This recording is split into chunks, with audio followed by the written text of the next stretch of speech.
As many of you know, I have a museum of things you would expect to find in the Torah, but do not. This museum exists only in my mind, but it does have a gift shop.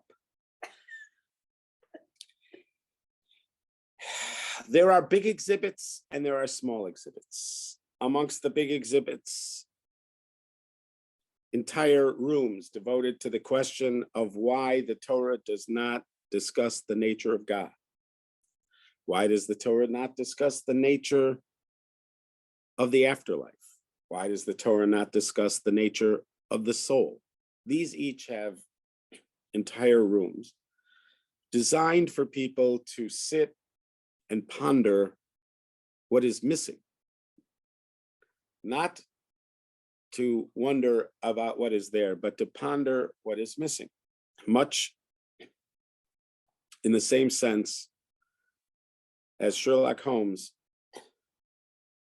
when Inspector Gregson, this was in Silver Blaze, the story Silver Blaze, and Inspector Gregson asked Sherlock Holmes if there was anything he missed. And Sherlock Holmes says, there is the curious incident of the dog barking in the night. And the inspector said, the dog did not bark in the night.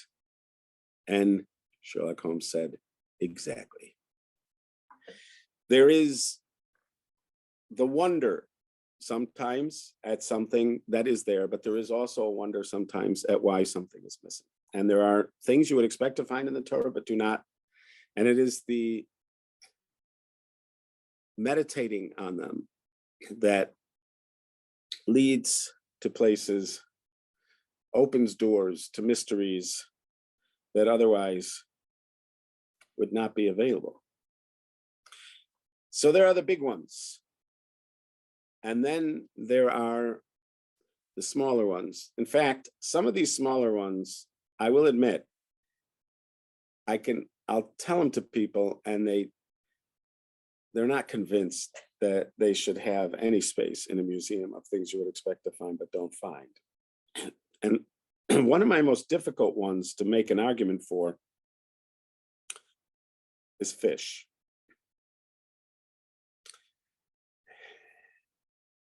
Because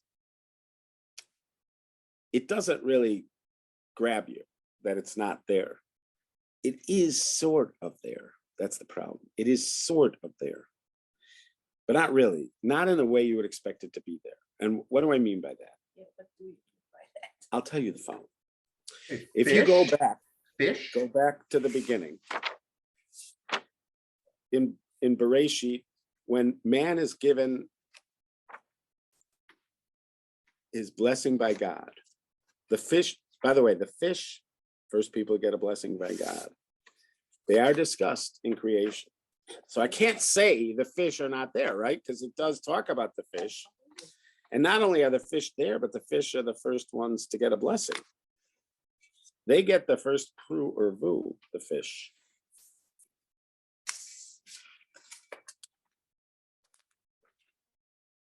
And they certainly live up to it. Yes, it's one of their characteristics. They are fruitful and multiply. I think I heard somebody suggest there are possibly several trillion fish.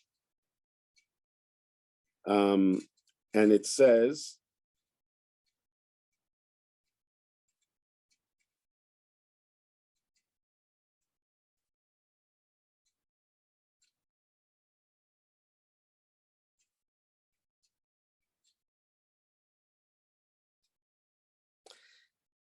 that God created all he created the big giant fish.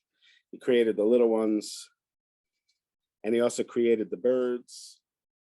This is on the fifth day. And then it says, Vayivarech osam Elokim, and God said, Lemor, saying, Pru urvu milo samayim, be fruitful, multiply, fill the waters, yamim, in the seas, ba'of yireh ba'aretz, and the birds should be many on the land. So they are mentioned. There's the chicken. Yes, all manner of bird, they are mentioned. But here's what is missing. Because in the blessing that's given to man,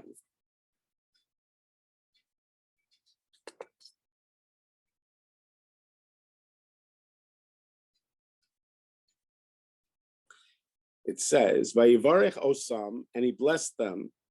Who blessed them? Elohim, God blessed them. Vayomer lahem, and he said to them, who said it? Elohim, God said it. Puravu, be fruitful and multiply. Umilu es haaretz v'kivshua, fill the earth and subdue it. And here's our little phrase. Uradu b'degas hayam, manage the fish of the sea. Uba'of hashamayim, and the birds of the heavens. Uba'kol chaya haromeshes ala oretz, and all living things that creepeth on the earth. The first of the managerial tasks that man is given, Rabbi Foreman calls it middle management. Man is being designated as middle management. I created them, but I want you to manage them. And the first of the managerial tasks he gives us is manage the fish of the sea. And I would suggest to you, we never see that. You don't see that in the Torah. You do not see man managing the fish of the sea. You see him managing birds. We even have Noach using doves and ravens. We have dove coats. We're eventually, so we see a kind of management of birds. We do see management of animals.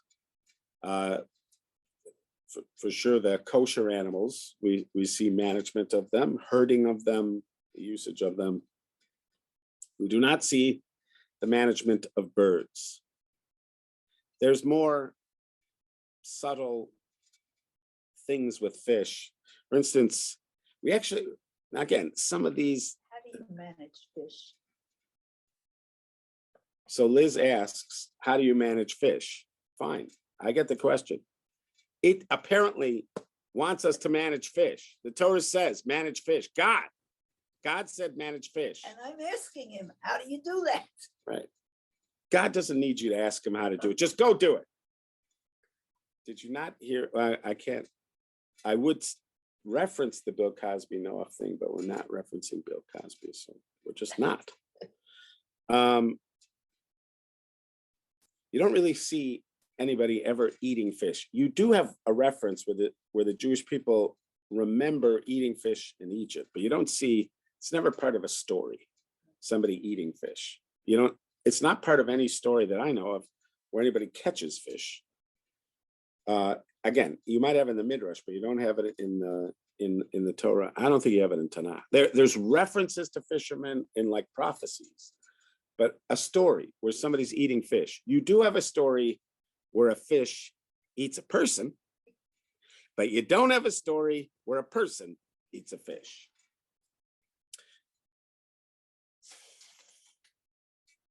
The reason this comes up is because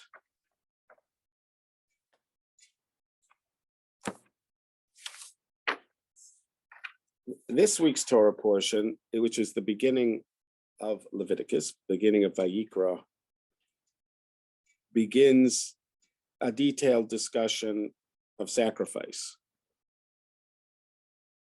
And the first thing it does is lay out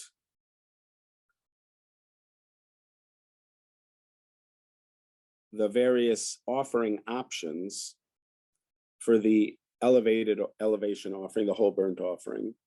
And then it's going to lay out all the sacrificial options for mincha offerings, which are also, I guess they could be elevated offerings. And then it's going to be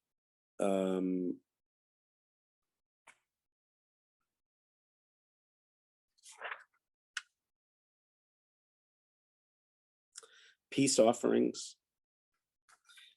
And, you know, it's sort of a thorough discussion of them. So here, for instance, it talks about what your options are for an elevation offering.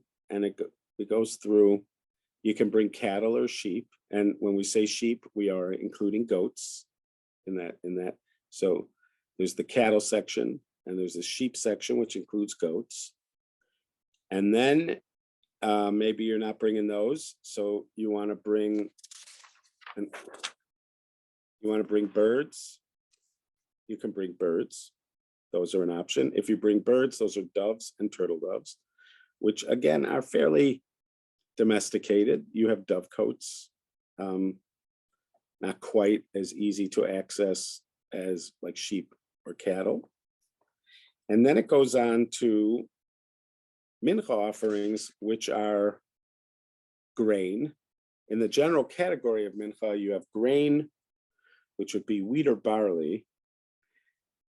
In that ballpark of discussion, you also have fruit, which are offered at the Bikurim, the first fruits when they come up. They're not burnt on the altar itself, but they can be brought up. You also have oil and wine in the discussion. You might even have the wood, so people could donate wood for the altar. You know what you don't have? You don't have fish. Not one little fish. There's no fish. No fish.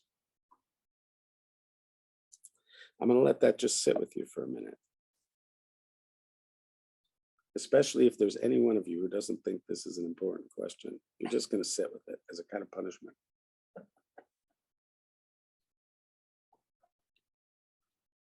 There actually is a medrash. I have not seen it in the last while, but I did come across it one time where it asks, why isn't there a sacrifice from fish? Why aren't fish part of the korbanos? Because you can't catch them.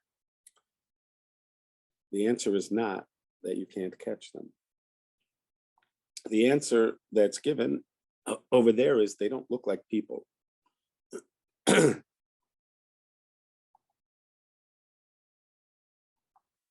Oh, Does. you don't identify with them. Right. Well, apparently with animals and even birds, people can identify, as Lois is saying, identify with them. Okay, In other words, you can warm-blooded. see them as a surrogate, perhaps. They're warm-blooded too. Right. Fish. I mean, people do have aquariums, and I've heard of like fish that do respond. There's certain fish that you can get in your aquarium that do sort of respond to you and react. And there are some fish like Oscar fish. There's certain fish that do look a little bit like they have a face, but I think even pet owners would tell you that fish is more about the environment than a particular relationship with a fish. Again, there was the movie What About Bob, and he had his goldfish, which he took around with him everywhere. But birds, people get very attached to their birds, and people get very attached, obviously, to other kinds of pets, other kinds of animals. And this seems to suggest that it is part of the purpose of offerings, of sacrifices, to act as some kind of surrogate, that you would imagine at some point that it is you, that and is somehow representing you. And so your blood in some way is being sprinkled on the altar, and it's your Makes sense. flesh that's being burnt on the altar. And that there's something that allows for a kind of cathartic experience, especially if you're bringing it because you're trying to get closer to God because you feel more distant, that the experience allows for some kind of catharsis. Offering of yourself. But I feel like there's more, and that doesn't really help us with the management of the fish. Why isn't there discussion of the management of fish?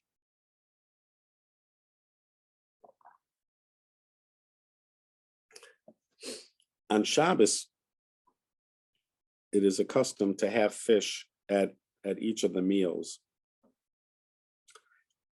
Hence the custom for Ashkenazim to have gefilte fish. And when you look at the source material for that custom to have fish at the meals, you're drawn to the Leviathan that will be served to the righteous in the world to come. There's the Leviathan, the skin of which I think is going to be the sukkah, but the meat of the Leviathan, of the fish, is going to be served. And also there's something called shor habar, some kind of wild ox, which also is going to be on the menu in the world to come. There is a famous joke. If there already is wild ox being served, why does there need to be Leviathan served? And the answer is, it's for those people who don't trust God's shechita. They just ask for the fish plate. I'll take the fish plate, please. But so you see that there is something about fish, and it becomes an important symbolic food at the Shabbos dinner table. And there's even something again about the skin of the Leviathan somehow associated with the sukkah, which is going to be there in the end of times. So fish are important. Fish matter, but they sort of just disappear, and they don't show up when you think they would. I'll give you another question. Do you think Adam and Eve could eat fish? They can't eat meat, or at least they can't kill meat to eat it. That we know. They can't kill meat to eat it. Seems like they didn't eat meat, because they're told you're going to eat of the fruit of the trees, etc., and the grasses and vegetables. But could they eat fish? There's no discussion. There's no discussion. There's no mention. Right, of whether they could eat fish or they We can't. don't even know if there was a pond there for them to get a fish. There were rivers. Yeah. There were rivers. So Rabbi, think- they show up Yeah. in the New Testament. The miracle I know. of loaves and fishes. I know. There you go. They figured, why not take advantage of it? Take advantage of the missing fish. Yes, they have fishermen, they have fish, they have the sign of the fish, but for some reason it's not there. And I'm not sure that they noticed that, but they certainly do take advantage of it.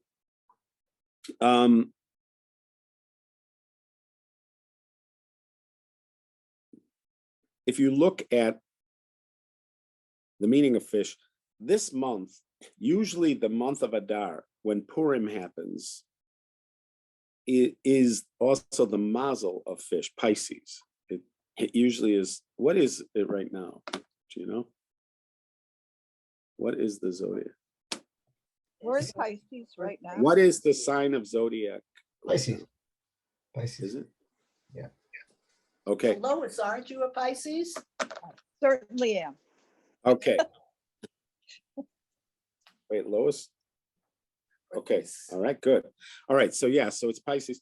The first month of Adar, the sign is the mazel for the first sign of Adar is fish. There is a question about the second month of Adar.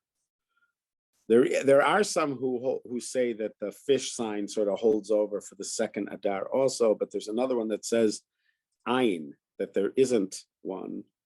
And I heard a Chabad rabbi say that the word Ayin can mean there's nothing, there is no sign. But he said that actually the sign is Ayin. You focus on nothingness in the second Adar. So that's another thing, which is Purim tends to fall in the holiday, in the month of Adar, whose zodiac is fish. And also Moshe is born in Adar, whose symbol is fish. So there's fish everywhere, really, except where you'd expect it on the sacrificial plate.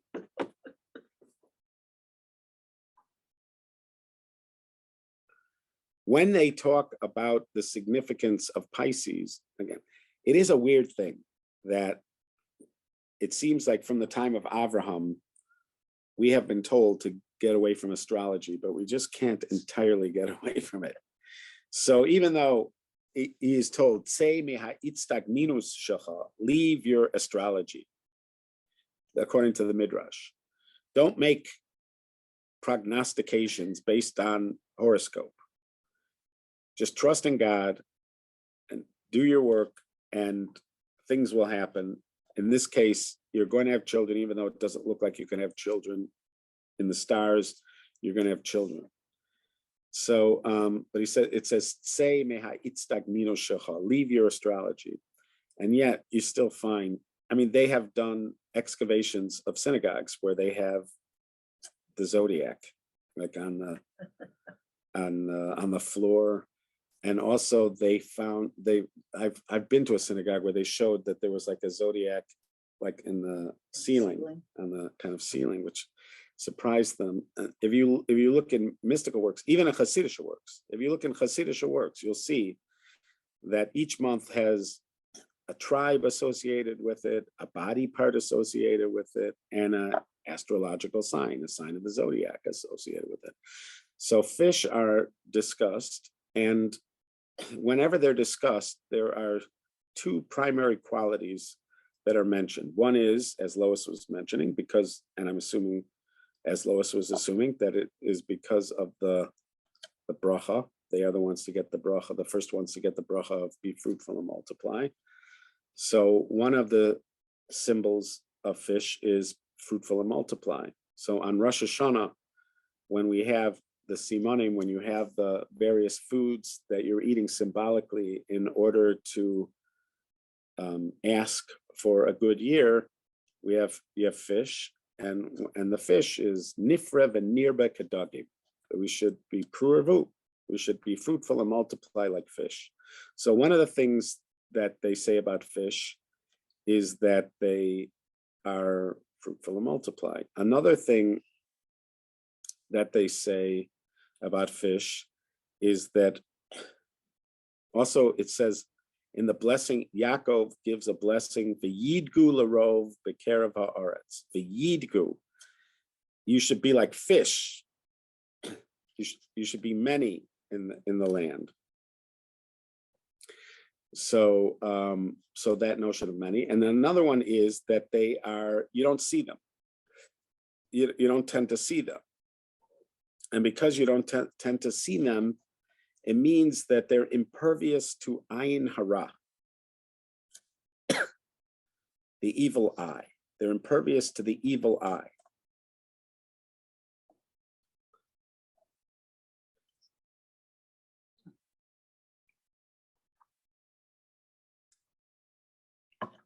Remember I said that because I'm about to go down something else and I may forget that I'm supposed to come back to this.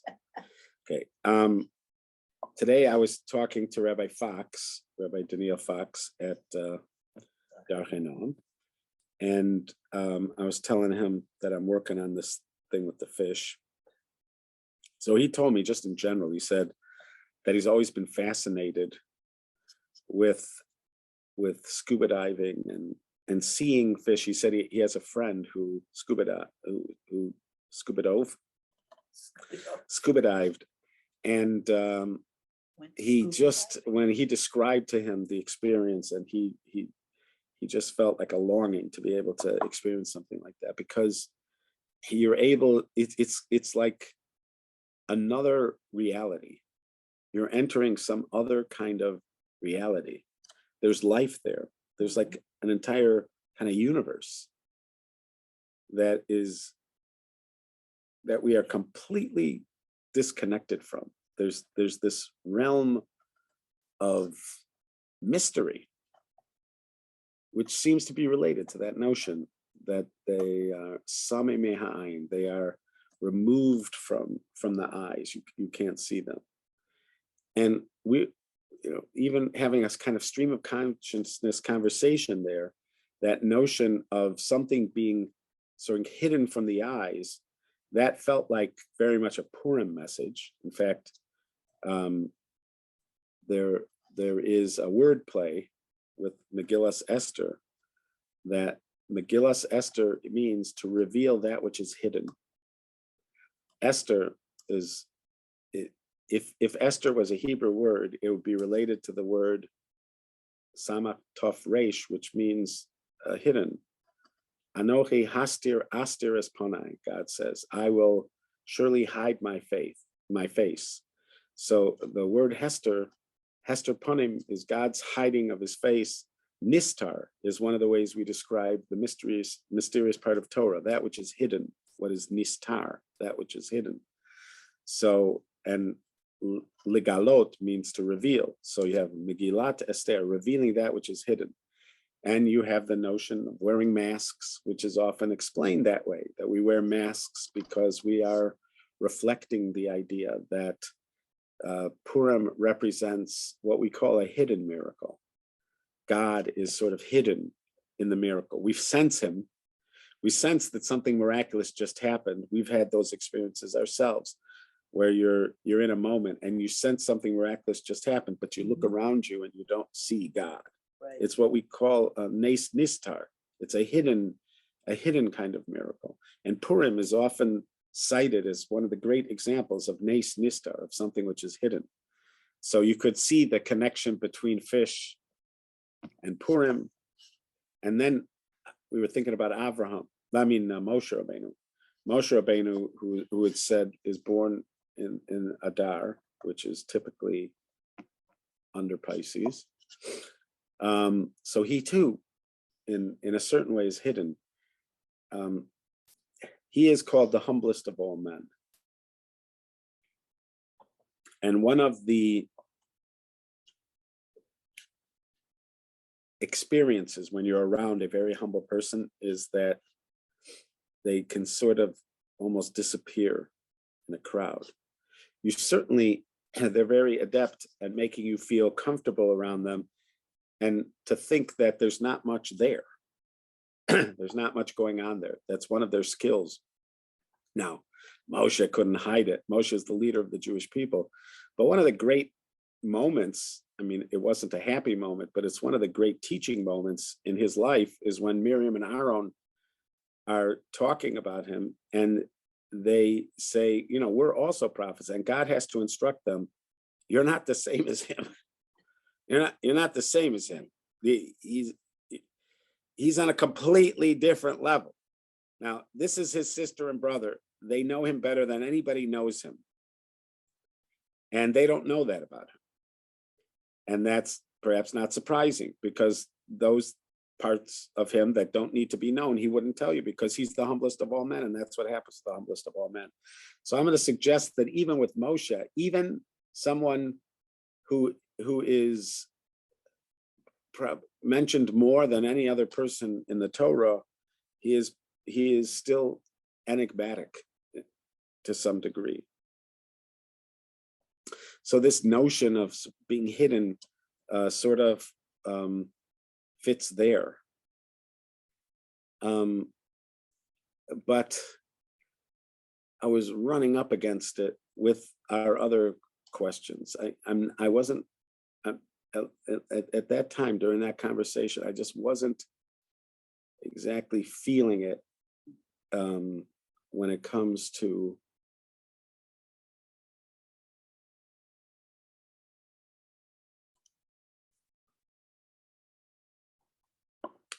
why we don't see man manage fish,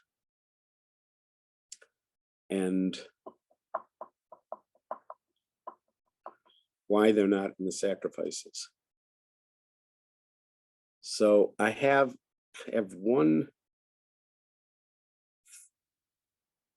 thought about managing them. Why don't we see man managing them?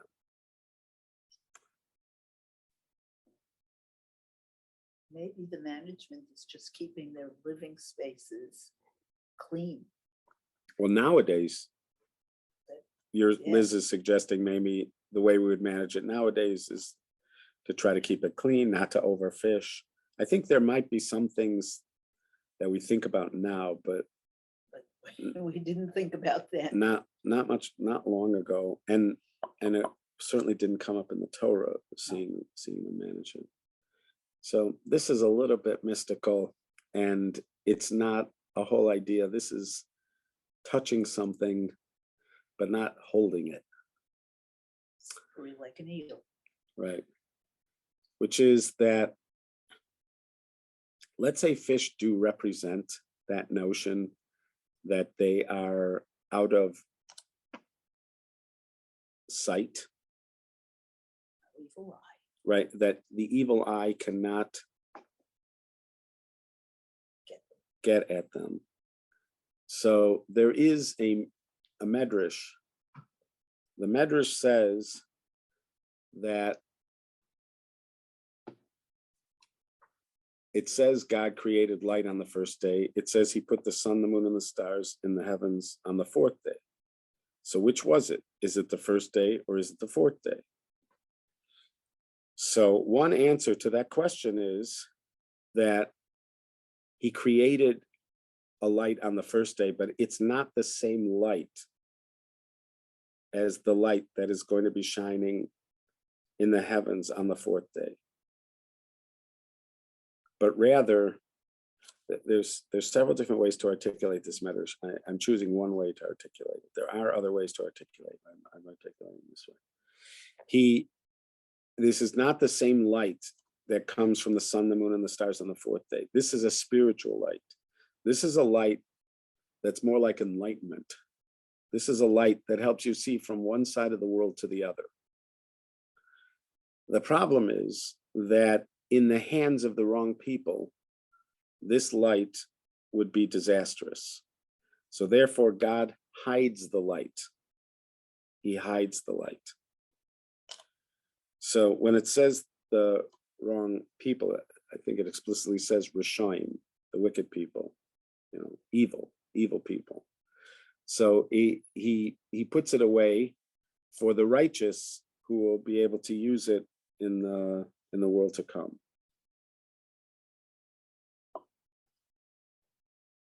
There's some discussion that Hanukkah is about this a little bit, perhaps, that the menorah represents this light, that the Torah represents this light, perhaps, but that it has to be hidden, so that, because otherwise it will be misused by the wicked. In other words,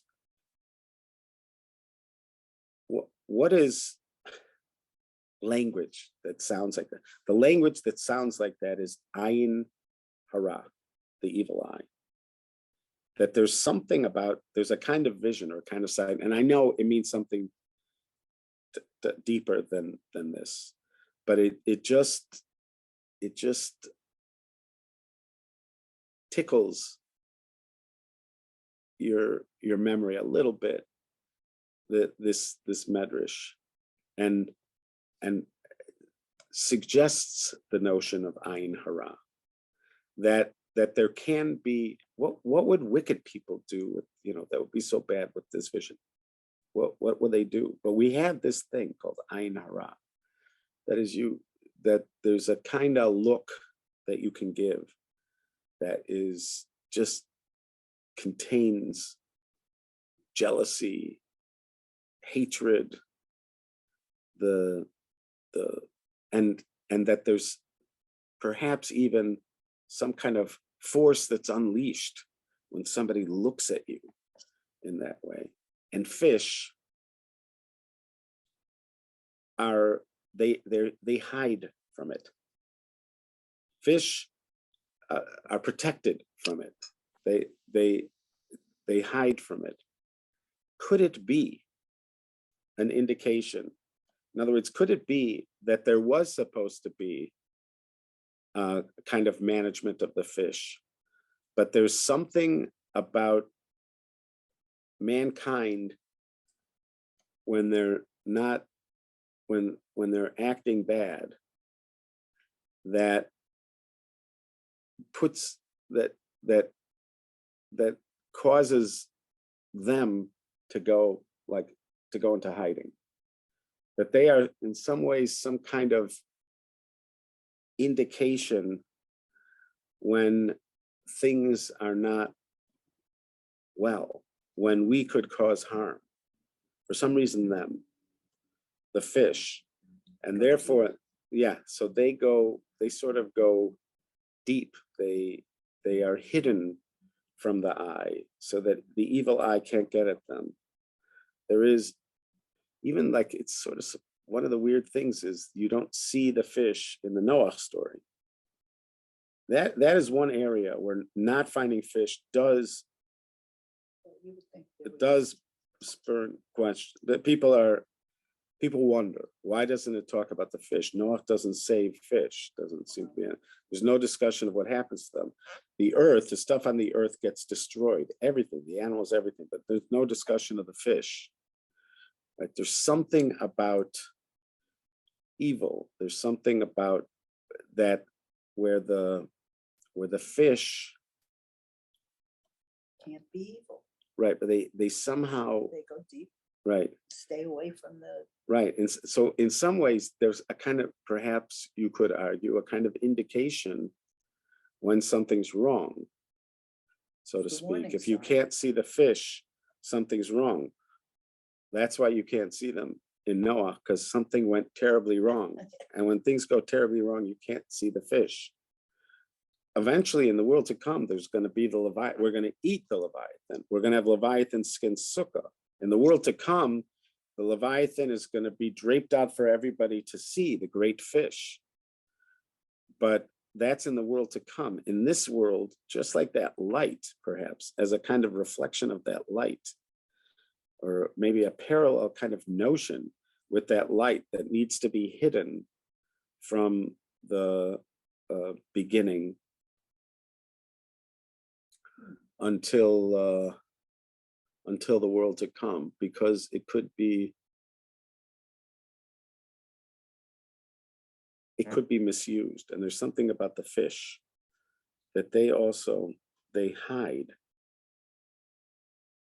They know something we don't know.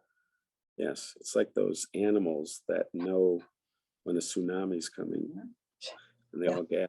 The fish hide. There is a book in the Hitchhiker's Guide to the Galaxy series called Goodbye and Thanks for All the Fish. And it's the dolphins who are leaving because something very bad is about to happen to Earth.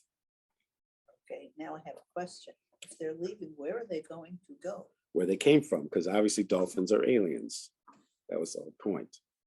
That was an obvious point, Liz. Yes.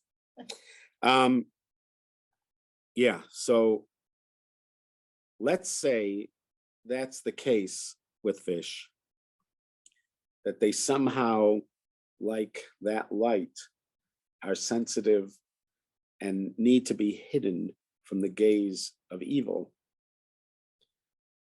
So the last question is, why can you not have a sacrifice from them?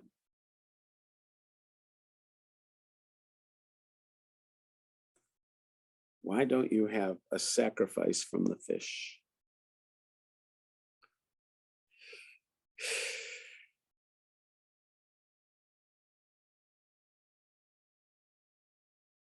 I feel like we're right there. We're tickling at the feet of this answer. We're tickling at the feet of it. Rabbi, when in the creation, God separates the land from the waters. So maybe that separation is even a deeper thing. The fish stay in the water. In other words, it's really a totally different thing, land and water.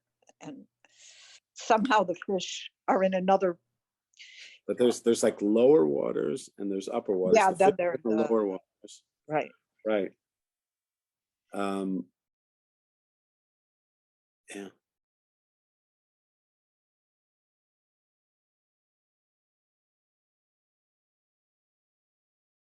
Yeah, so what is, I hear there's something there. There is something there about the waters, separation of the waters.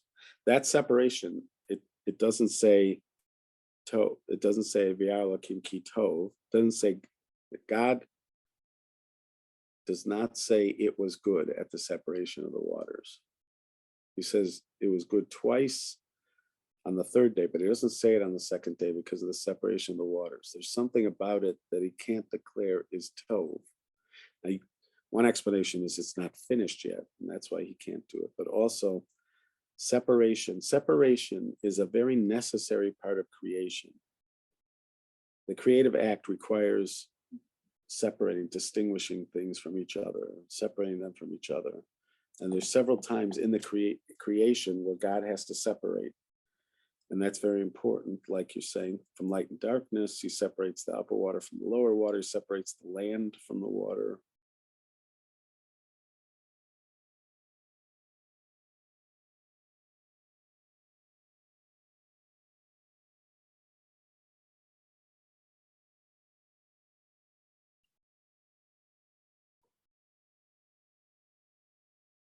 There's even a song of the fish. There's something called Parakshira, which it records the songs of various creatures, and they are mostly from Tehillim. And it's about the water covering the earth. Right. About the water covering the earth. So where do we reenact the water reuniting? We do that on Sukkot. And it is the sukkah that has the skin of the Leviathan. But there we have the water libation where we pour water on the altar and we daven for rain. And part of the experience of pouring water on the altar is reuniting the lower waters with the upper waters. It says the lower waters complained that they were distant from God. And God said, I will have you reunite with the water libation and with the salt that's on every offering, because the salt comes from the sea. So there's a reunification that happens through the water.